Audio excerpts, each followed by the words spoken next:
En CNN Prime conversamos con el presidente de la UDI, el diputado Guillermo Ramírez. Diputado, gracias por acompañarnos. Muchas gracias a ti, Mónica. Buenas noches. Una de las primeras noticias que hay que abordar es domingo, el rechazo entonces con subrogantes de manera unánime de este proyecto por parte de lo que se denomina como instancia, ya lo digo con subrogantes, pero se denomina técnicamente el Comité de Ministros. ¿Cuál es su opinión? Bueno, mi opinión es que todo esto ha sido un suceso lamentable. Primero, un tribunal considera que la primera vez que se juntó el Comité de Ministros, o la vez anterior, porque esta ya es la tercera o cuarta vez, no se cumplió correctamente con la fundamentación del voto, ni se tomaron algunos antecedentes en cuenta, y por lo tanto hubo que repetir esto. Eso ya es un primer bochorno. Luego el gobierno decide inhabilitar, o varios deciden inhabilitarse, y tuvimos un comité de ministros sin ministros, lo cual no deja de ser curioso, porque al final lo que ocurre es que tú le estás pidiendo a subordinados de ministros que voten de una manera que es muy difícil, creo yo, que voten distinto que su jefe, los ministros. Todo esto entre medio con un gobierno que no cumplió los plazos que estableció el tribunal, en que argumentando que ellos no sabían cuál era el orden de prelación. Y la verdad es que cuando un ministro, un subsecretario, cualquier persona se va de vacaciones, el orden de prelación siempre está clarísimo, pero por alguna razón ahora no lo tenían claro. Y finalmente, mirando el cuadro un poco grande, el presidente Boric dijo hace algunas semanas atrás que había una especie como de pesimismo ideológico, de que los empresarios no invertían en Chile básicamente porque tenían un pesimismo por el hecho de que este gobierno era de izquierda, pero que no estaba bien fundamentado. Y hoy día quedó demostrado que el pesimismo que existe en Chile para invertir en Chile no es ideológico, sino que tiene sustento real. Porque cuando un comité de ministros, que solo tiene miembros nombrados directamente por el presidente Boric, deciden rechazar un proyecto de 2.500 millones de dólares, un proyecto gigantesco, de esos que hay muy poco en Chile, uno dice, bueno, si las personas que nombró el presidente Boric no quieren este proyecto, ¿qué tan receptivos son finalmente de grandes inversiones en el país? No es un pesimismo ideológico, es un pesimismo con fundamento. Usted dice que es un pesimismo que tiene bases concretas. Ahora, para ir a otro tema, quisiera cerrar pero haciendo el punto de que el Comité de Ministros dice que lo que hace es seguir la recomendación del sistema de evaluación ambiental y que acoge las reclamaciones presentadas por falta de argumentos y falta de planes de prevención o para enfrentar eventuales emergencias, que no cumple en el fondo con lo requerido el proyecto desde la perspectiva de esta instancia. Sin embargo, Andes Iron, obviamente que no está de acuerdo, es como evidente que eso va a ser así, no está de acuerdo, dicen que la actuación del Comité de Ministros marca un nefasto precedente nunca visto en la historia de Chile. Obviamente que el Comité de Ministros no va a compartir esto y dice que violenta en forma y fondo la sentencia del primer Tribunal Ambiental de Antofagasta y que le parece que es ilegal e inconstitucional, que van a ejercer las acciones legales para restablecer el Estado de Derecho. ¿Usted comparte esta apreciación de la empresa? Mire, conociendo los antecedentes, no en la profundidad que lo conocen ni en la empresa ni en los tribunales, yo tiendo a compartir esa apreciación por una razón muy sencilla, Mónica. Porque hace meses atrás, quizás incluso un par de años, cuando los ministros se pronunciaban en los medios de comunicación respecto a este proyecto, o cuando durante el gobierno de Piñera la izquierda se manifestaba respecto a este proyecto, siempre la argumentación iba en contra de quiénes son los dueños del proyecto. De hecho, en algún minuto, ya no, la familia Piñera participaba en este proyecto y muchas veces uno oía a la gente de izquierda, dirigentes importantes, decir que este era un proyecto de Piñera, que había conflicto de interés, que había que rechazarlo. Cuando un país empieza a tomar decisiones de inversión, no en virtud ni en el mérito de la inversión misma, del proyecto mismo, sino de quienes están detrás, entonces se transforma en un país que al final genera incertidumbre y en el que ciertos grupos o ciertos inversionistas de ciertos países en particular terminan siendo los únicos que invierten en este país. Por ejemplo, podríamos terminar con pura inversión china. Entonces, a mí me parece que no tengo nada en contra de los chinos, pero no es correcto que finalmente parte de estas decisiones se tomen por quién está detrás del proyecto. Los proyectos tienen que tomar en virtud de lo que significa el proyecto. Y déjame darte un ejemplo. Cuando estaba, por ejemplo, el tema de el mall famoso en Chiloé, estaban muy en contra y argumentaban que la comunidad no quería, que ese mall no tenía que ir ahí. Al final tenían problemas con los dueños. Cuando se hace la consulta ciudadana, finalmente los ciudadanos, por una amplísima mayoría, dicen que sí quieren el mall. Yo te aseguro que si el proyecto Dominga lo votaran las personas que viven en la zona, de manera arrolladora votarían a favor del proyecto, porque trae empleo y un montón de oportunidades. Pero lamentablemente este gobierno está en contra, y lo digo así, con todas sus letras, está en contra de ciertos inversionistas. Y aunque traigan un proyecto bonito, grande, que genere empleo, que genere desarrollo, que traiga progreso a Chile, lo van a rechazar porque finalmente hay una mirada ideológica atrás. Acá el pesimismo no es el ideológico, sino la mirada del gobierno respecto a estos proyectos. Obviamente hago el punto de que el gobierno no comparte nada de su apreciación y que dicen que lo rechazan por razones técnicas, pero vamos a otras materias. Hecho el punto, AFP. Diputado, ¿estamos más cerca o más lejos de un acuerdo para una reforma de pensiones? Eso de más cerca o más lejos es una pregunta complicada, Mónica, porque los acuerdos pasan a ser acuerdos una vez que uno se pone de acuerdo. Y uno puede ir acercándose, pero a veces eso no significa que termines llegando a puerto. Ya. Se lo pregunto de otra forma, diputado. Se lo pregunto de otra forma. ¿Estamos cerca de un acuerdo o estamos a punto de que se caiga el acuerdo? Yo creo que estamos en horas definitorias porque existe conciencia de parte de la oposición y del gobierno que si el proyecto no sale en enero, después va a ser muy difícil o imposible que salga. Ya. Por lo tanto, yo lo pondría de este modo. Estamos muy cerca de una definición. Estamos muy cerca. Ya veremos si esa definición termina siendo en positivo y hay acuerdo, o si finalmente, y lo que yo considero que sería lamentable, no hay acuerdo. Quiero preguntarle si ayudó o no, o más bien obstaculizó las palabras, no de ayer, sino más bien de anteayer, del lunes, del presidente de la República, Gabriel Boric. Las palabras yo las consideré insólitas porque nosotros durante las conversaciones que hemos tenido con los ministros de gobierno y con los parlamentarios de gobierno, en algún minuto tomamos la decisión de hacernos, de darle un rol muy preponderante a el mundo más técnico. Este es un tema tan serio, envuelve tanta plata, hay que hacer proyecciones a tantas décadas hacia adelante. Es tan importante garantizar la sostenibilidad del sistema y tener en esto responsabilidad fiscal que dijimos ya, ok, las consideraciones políticas están correctas, vamos a lo técnico. Y cuando empezamos a meter cada vez más en la discusión a los técnicos, hubo cosas que se empezaron a desechar. Porque simplemente no eran factibles. Okay. Hubo ideas, por ejemplo, el seguro de longevidad, ya, era muy caro, no se podía hacer. En fin, cuando el presidente habla hace 2 días, él habló de cosas que estaban ya técnicamente superadas. Por ejemplo, cuando él dice, yo quiero un sistema donde una parte importante de la cotización adicional vaya a solidaridad, porque lo que yo quiero es que los que tienen más se pongan con más. Ya, esa frase es para la galería y está totalmente superada por la evidencia técnica.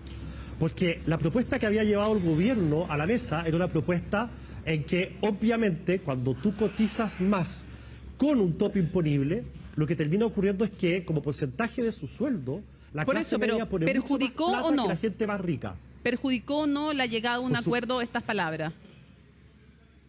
Yo diría que durante 24 horas nosotros dimos el acuerdo por desahuciado, pensando, por las palabras del presidente Boric, de que lo que él estaba tratando de hacer era simplemente dar por terminado el acuerdo, endosándole la responsabilidad a la oposición, y que íbamos a entrar en ese juego de quién es la culpa. Esa fue nuestra apreciación en las primeras 24 horas después de estas manifestaciones del presidente Boric. Yeah. Pero luego, conversando con los ministros y con gente de la moneda, y también por las mismas palabras del presidente Boric al día siguiente, nos dimos cuenta que recularon y que cambiaron el discurso y que todavía existe la intención de llegar a acuerdos. Ahora, le cuento que ayer en CNN... Esto generó un retraso de un par de días. Ya, usted dirá que entonces su conclusión es que las palabras del presidente retrasaron un par de días la llegada a un posible acuerdo. El senador Gastón Saavedra ayer en CNN Prime dijo que ustedes en Chile Vamos tenían dermatitis por sus quejas, por las palabras del presidente de la República, que tenían dermatitis y que tenían la piel muy sensible. Bueno, está bien, el senador Saavedra, que es del Partido Socialista, tiene que defender al presidente Boric. Pero la verdad es que cuando estamos frente a un acuerdo, a puertas de un acuerdo que ha costado 15 años generar, cuando sabemos que estamos a 3 semanas de que termine enero y que si no lo sacamos ahora probablemente ya no salga, uno esperaría de la primera autoridad del país un poquito de prudencia y no declaraciones altisonantes en un tono agresivo, con gestos físicos agresivos. La verdad es que el gustito que se dio el presidente podía salirle muy caro al país. El problema no es nuestro. El senador Saavedra tiene que entender que la primera autoridad del país tiene más responsabilidades que el resto y que debiera entender mejor que nadie lo que nos estamos jugando y los plazos acotados que tenemos. Quiero llevarlo a ver si nos puede adelantar primero, si es que se llega a un acuerdo en el Senado, no es garantía de que se mantenga en la Cámara de Diputadas y Diputados, eso lo sabemos, ¿no? Mi pregunta es, si ustedes llegan a un acuerdo, ¿lo van a defender en la Cámara de Diputadas y Diputados? ¿Usted puede garantizar, si se llega a un acuerdo, que ustedes al menos en la UDI van a tener, o incluso en Chile Vamos, van a tener todos los votos cuadrados? Yo por la UDI puedo dar garantía de eso y en el caso de Chile Vamos apostaría a eso. Si tuviera que apostar, apostaría que sí vamos a estar alineados, pero no quisiera hablar en nombre de Bópoli y de Renovación Nacional.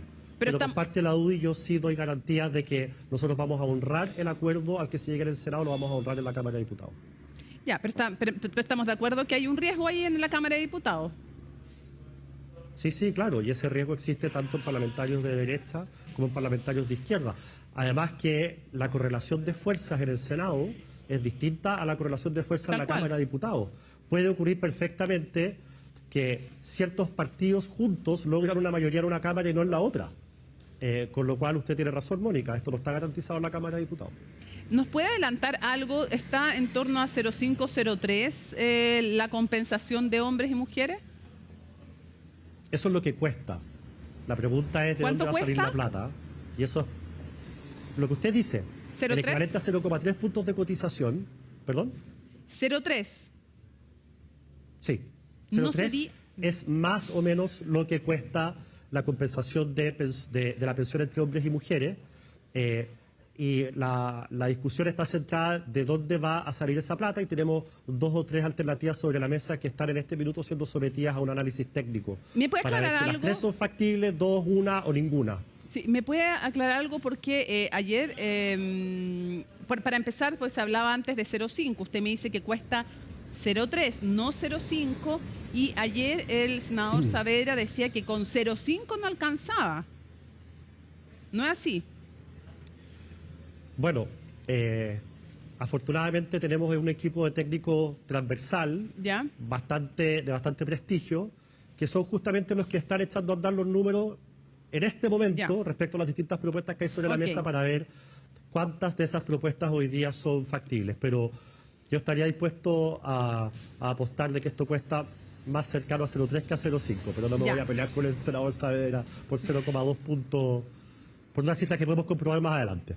Ya, todavía vamos, para que vayamos al tema de la casa, de la fallida compra de la casa del expresidente Allende, quiero antes cerrar. No hay, va con, dos cosas, si me puede decir brevemente, ¿va con o sin división de industria la reforma? Bueno, en ese punto no nos hemos puesto de acuerdo. Yo, en lo personal, Mónica, creo que la división de la industria no genera más competencia. Ya.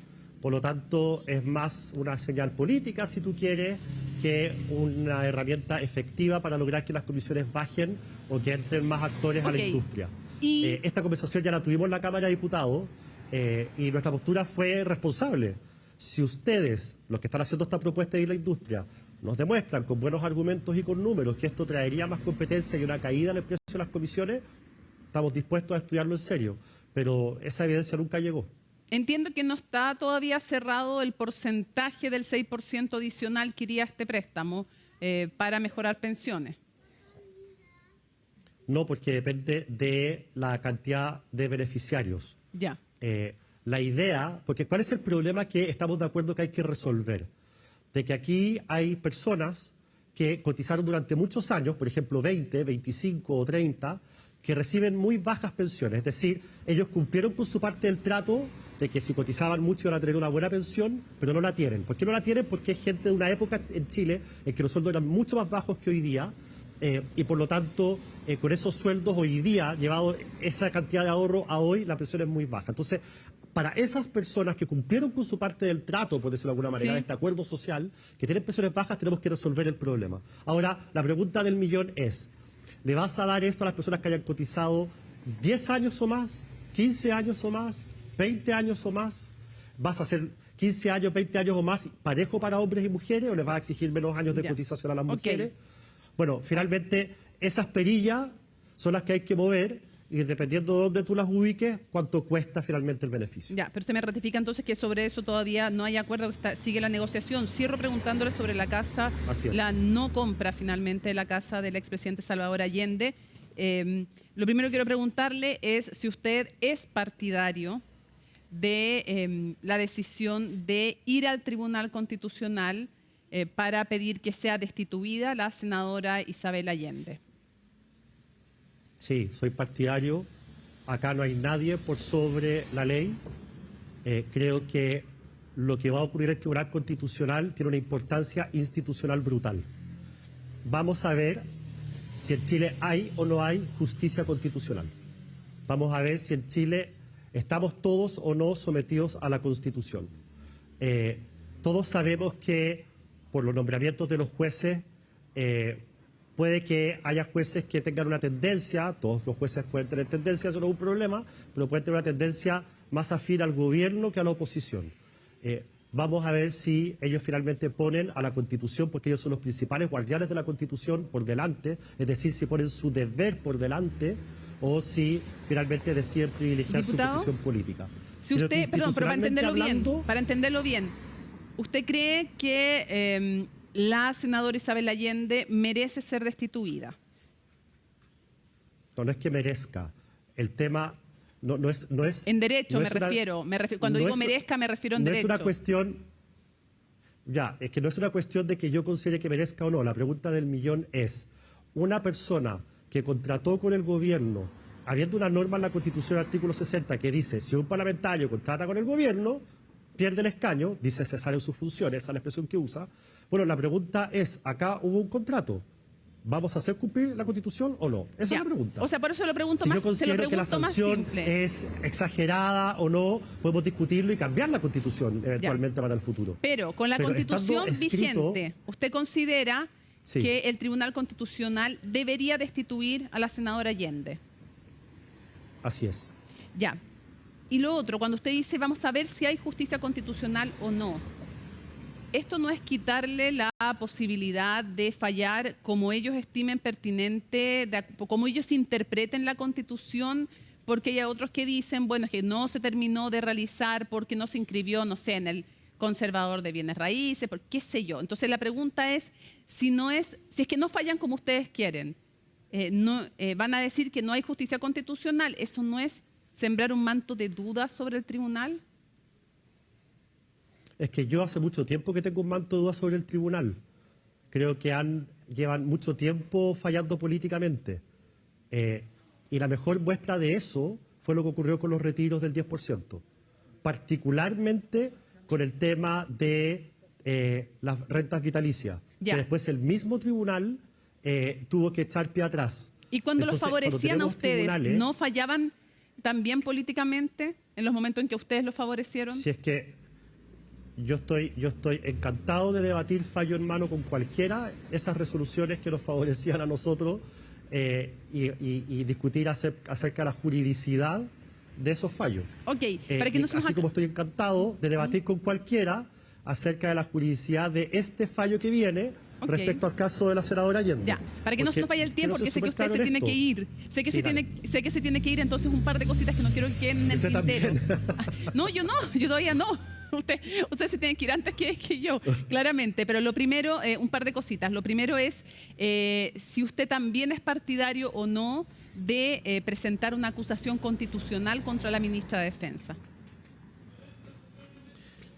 Esa es una cuestión que no sé si ha salido en los medios, Mónica, pero efectivamente está siendo evaluada. Sí, pues está siendo y evaluada. está siendo evaluada ¿Qué por piensa los jefes usted? de bancada de las bancadas de oposición en la Cámara de Diputados. Yo voy a respetar lo que los jefes de bancada de las bancadas de oposición definan. Ya. ¿Y qué revela, a su juicio, todo esto que ha ocurrido con la no compra finalmente de esta casa del expresidente Allende? ¿Usted le cree a la ministra o le parecen satisfactorias las explicaciones cuando la ministra y la senadora dicen que ellos le encargaron a alguien todo este proceso, a un abogado, y que no hubo ninguna intención de hacer nada irregular, ni tampoco hacer un negociado? Usted ha escuchado, me imagino, extensamente las explicaciones, entonces quiero saber cuál es su reacción frente a las explicaciones de ambas, si ambas les parecen satisfactorias, insatisfactorias o hace distingo. Echarle la culpa a un abogado o al abogado es la peor de las explicaciones posibles. O sea, imagínense si una persona quisiera apelar a una sentencia o pedir que se anule un juicio porque mi abogado era malo. O sea, la incerteza jurídica que eso generaría en un país. La verdad es que ese argumento es ridículo. Y déjame decirte, Mónica, yo lo lamento mucho porque yo tengo un grandísimo aprecio, particularmente por la ministra Maya Fernández, con quien me tocó trabajar. Pero ella y la senadora Allende sabían perfectamente que no podían contratar con el Estado. Perfectamente. En el caso de la senadora Allende, ella es parlamentaria desde hace décadas y ha sido presidenta de la Cámara y el Senado. En el caso de Maya Fernández, ella fue diputada y también fue presidenta de la Cámara de Diputados. Es decir, conocen las normas mejor que nadie que rigen a los diputados. Y yo te voy a decir una cosa, el diputado más novato, el de menos experiencia, el más despistado, sabe que no podemos contratar con el Estado. Lo tiene absolutamente claro porque es algo sobre lo cual estamos permanentemente advertidos. Ya. Y por lo tanto, ellas no podían sino saber que lo que estaba ocurriendo las ponía a ella en esta situación. Yo no puedo entender por qué permitieron que esto siguiera adelante. A veces tengo la impresión de que lo hicieron por sí pasada. Y si eso es así, lo considero gravísimo. Para cerrar, en 10, 20 segundos, nuevamente Carlos Larraín dice que es muy prematuro, habla sobre Evelyn Matei, no favorablemente, dice que es prematuro que se le proclame de parte de Renovación Nacional. Su impresión para cerrar la entrevista. A ver, dentro de Renovación Nacional hay muchos parlamentarios, alcaldes que quieren proclamarla, hay otras personas dirigentes importantes como Carlos Larraín que no lo quieren hacer. Sobre esto, dos cosas. La primera, esto demuestra que el liderazgo de Evelyn Matei, que uno lo ve reflejado en las encuestas también, desborda con mucho las fronteras de la UDI y yo diría que desborda con mucho también las fronteras de Chile Vamos. Es un liderazgo muy transversal, muy popular, muy sólido y por eso para mí resulta bastante evidente que hayan tantos dirigentes de Renovación Nacional que la quieran proclamar. Justo hoy día están proclamando a José Antonio Kast. Yo como presidente de la UDI no voy a opinar sobre el debate interno de Renovación Nacional ni voy a opinar acerca de la decisión que ellos tomen. Si ellos deciden no proclamarla, yo respeto eso absolutamente y tendremos que ver si tenemos primarias, si la proclaman más adelante. Y si deciden proclamarla, yo me voy a alegrar mucho de que proclamen a la candidata a la UDI. Yo en esto de verdad, Mónica, no tengo drama. Yo miro con mucho respeto y con mucha confianza a Renovación Nacional y lo que ellos debatan y lo que ellos finalmente resuelvan. Claro, lo que pasa es que yo no sé si les apura el hecho de que José Antonio Kast ha sido proclamado hoy día por republicanos directo a primera vuelta y ahí se nos haya chavo con las primarias con Chile Vamos, ni una posibilidad, queda claro. Y no sé si eso les apura a ustedes, les cambia el timing, les pone presión, los complica o no. No, porque la proclamación, Mónica, es una formalidad. La UDI, por ejemplo, no ha proclamado a Evelyn Matei. ¿Alguien tiene alguna duda de que es nuestra candidata? No, al final las cosas son lo que son. Y si la proclaman ahora, genial. Si la proclaman después, en renovación, genial. Si hay primaria y finalmente todos apoyamos al ganador de las primarias, genial también. O sea, yo en esto creo que hay que ser respetuoso de los procesos que cada partido tiene y en esto de verdad no hay drama. Diputado Guillermo Ramírez, muchísimas gracias por acompañarnos en CNN Prime. Gracias, Mónica. Que te vaya muy bien. Que esté muy bien.